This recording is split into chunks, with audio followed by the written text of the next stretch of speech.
Hello అందరికీ another అమ్మ recipe మీ అందరి కోసం. సో ఈ రెసిపీకి కావాల్సిన ఇంగ్రీడియంట్స్ చూసేయండి. సో ఒక 7 to 8 పచ్చిమిర్చి అండ్ ఒక తెల్లుల్లిపాయ 2 తీసుకున్నా పర్లేదు.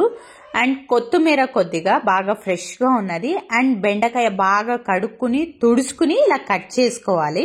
సో ఎలా కడుక్కుని తుడుచుకోవాలనేది లాస్ట్ వీడియోలో చూపించారు కదా అమ్మ, చూసేయండి. సో తర్వాత ఒక ప్యాన్ పెట్టుకుని ఆయిల్ వేసుకోవద్దు, ఇలా పచ్చిమిర్చిని బాగా ఫ్రై చేసుకోవాలన్నమాట. అలా కొద్దిగా ఫ్రై అయ్యాక పక్కన పెట్టుకుని మళ్ళీ ప్యాన్ పెట్టుకుని కొద్దిగా ఆయిల్ వేసుకోవాలి. ఒక 2 tablespoons ఆయిల్ వేసుకుని చిన్న చిన్నగా తరిగి పెట్టుకుని ఉంటాం కదా బెండకాయ, వాటిని ఫ్రై చేసుకోవాలన్నమాట. సో బాగా ఫ్రై చేసుకోవాలి. సో బెండకాయ కర్రీ వీడియో పెట్టాను కదా నేను, ఆ వీడియోలో చూడండి అమ్మ ఎంత క్లీన్గా తుడుచుకుని డ్రై చేసి ఉంటుంది బెండకాయల్ని, లేదంటే బంక్ వస్తుంది అన్నమాట. సో చూడండి అస్సలు బంకలేదు, ఎందుకంటే క్లీన్గా డ్రై చేసుకుంది కడుక్కుని. సో అవి అయ్యేలోపు మీరు చిన్న మార్టర్ అండ్ పెస్టల్ అంటే రుబ్బురాయి అంటాం కదా, దాంట్లో వేసుకుని దంచుకోవాలన్నమాట. మిక్సీకి అయితే వేసుకోకండి, అస్సలు టేస్ట్ బాగోదు. ఇట్లా చిన్న దాంట్లో రుబ్బురోలో వేసుకుని బాగా దంచుకోండి. తెల్లుల్లిపాయని బాగా దంచుకోవాలి, కచ్చాపచ్చగా అయ్యేదాకా దంచుకోండి బాగా. సో ఇలా దంచుకున్నాక ఈలోపు ఫ్రై అవుతూ ఉంటాయి కదా. సో ఈ తెల్లుల్లిపాయని ఇలా కచ్చపచ్చగా దంచుకున్నాక ఒక చిన్న బౌల్లోకి తీసి పెట్టుకోండి. ఆ తర్వాత పచ్చిమిర్చి ఫ్రై చేసుకుని ఉంటారు కదా, అవి వేసుకోండి. కారం చూసుకోండి, చిన్నపిల్లలకి చేసుకునేదైతే కారం కొద్దిగా పచ్చిమిర్చి తగ్గించుకోండి. సో మనకైతే ఓకే, పచ్చడికి ఎక్కువ కారం ఉంటేనే, మరీ ఎక్కువ కాదు, కారం ఉంటేనే బాగుంటుంది కాబట్టి చూసుకుని తీసుకొని పచ్చిమిర్చిని కూడా బాగా కచ్చపచ్చగా దంచుకోవాలి. సో ఇలా కచ్చపచ్చగా అయ్యాక సో ఇంకా ఆ బౌల్లోకి తీసి పెట్టేసుకోవాలి పక్కన. అదంతా అయ్యాక ఇలా డార్క్ బ్రౌన్ కలర్కి ఫ్రై అయి ఉండాలి, మరీ డార్క్ చూస్తున్నారు కదా. ఇలా ఇంత మాత్రం ఫ్రై అయ్యాక లేడీస్ ఫింగర్ని తీసుకుని సేమ్ రుబ్బురోలో వేసుకుని దంచుకోవాలన్నమాట. ఆల్రెడీ బాగా ఫ్రై అయి ఉంటాయి కాబట్టి ఎక్కువసేపు దంచుకోవాల్సిన అవసరం లేదు, తొందరగా కచ్చపచ్చగా అయిపోతాయి. సో బాగా దంచుకోవాలన్నమాట.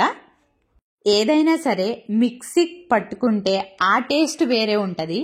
ఇలా పాతకాలంలో అమ్మమ్మలు నానమ్మలు చేసేవాళ్ళు కదా రుబ్బురోలో, ఆ టేస్టే వేరు. అందుకే ఇలా ఒక్కసారి రుబ్బురోలో దంచుకుని ఈ రెసిపీని ఒక్కసారి ట్రై చేయండి. ఆ పాతకాలం ఎసెన్స్ అనేది మనకు ఖచ్చితంగా గుర్తుకొస్తుంది. సో ఇలా లేడీస్ ఫింగర్ అంతా ఇలా దంచుకునేసాక సో మొత్తం అంతా వేసుకుని ఇలా దంచుకుని ఒక బౌల్లోకి తీసి పక్కన పెట్టుకోండి. సో ఇప్పుడు ఇలా కచ్చపచ్చగా దంచుకున్న తెల్లుల్లిపాయ, మిర్చి అండ్ ఆ ముద్దలాగా అయ్యింది కదా లేడీస్ ఫింగర్ మొత్తం ఫ్రై చేసుకుని దంచుకున్నది, దాంతోపాటు కొత్తిమీర, కావలసినంత కొత్తిమీర అండ్ కరివేపాకు తీసుకోండి. సో ఇంకా ఇవి ఇప్పుడు కావాల్సిన ఇంగ్రీడియంట్స్ అన్నమాట. సో ఒక ప్యాన్ పెట్టుకుని ఆయిల్ కొద్దిగానే వేసుకోండి, అంటే తాలింపు పెట్టుకోవడానికి కోసం. అండ్ ఆవాలు వేసుకుని తాలింపు పెట్టుకోవాలి. ఆనియన్ వేసుకోకూడదు, ఈ రెసిపీకి బాగోదు. సో ఆవాలు వేసుకుని అవి బాగా చిటపటలాడాక కర్రీ లీవ్స్, కరివేపాకు వేసుకోండి. అవి కూడా బాగా చిటపటలాడాక ఈ దంచుకున్న తెల్లుల్లిపాయ, ఆ పచ్చిమిర్చి, ఆ మిశ్రమం మొత్తం వేసుకుని బాగా వేపుకోవాలన్నమాట. ఆ పచ్చి వాసన పోయేదాకా బాగా ఫ్రై చేసుకోవాలి ఇలాగా. సో ఆ తర్వాత ఆ పచ్చి వాసన పోయాక చిన్నగా తరిగి పెట్టుకున్న కొత్తిమీర అంతా యాడ్ చేసుకుని బాగా ఫ్రై చేసుకోవాలి. అంటే అదంతా దగ్గర పడేదాకా బాగా ఫ్రై చేసుకోవాలి. అది దగ్గర పడ్డాక తర్వాత ఇంకా ముద్దగా చేసి పెట్టుకున్న లేడీస్ ఫింగర్ది ముద్ద చేసుకున్నాం కదా దంచుకుని, దాన్ని యాడ్ చేసుకోవాలన్నమాట.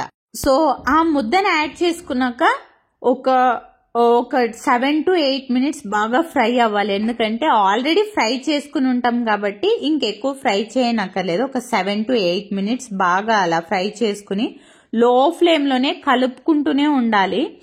ఆ తర్వాత లాస్ట్లో ఇంకా సాల్ట్ యాడ్ చేసుకోవడం మర్చిపోకండి. సాల్ట్ ఒకటి తగినంత, మరీ ఎక్కువ కాకుండా తగినంత సాల్ట్ యాడ్ చేసుకోండి. పచ్చడికి కొద్దిగా ఉప్పు కారం బాగుంటేనే టేస్ట్ బాగుంటుంది కాబట్టి యాడ్ చేసుకుని బాగా కలుపుకోండి. ఇంకేం 2 minutesలో దింపుకుంటాం అన్నప్పుడు సాల్ట్ యాడ్ చేసుకోండి. సో టేస్టీ బెండకాయ పచ్చడి రెడీ. మీరు కూడా ఇలా ట్రై చేయండి.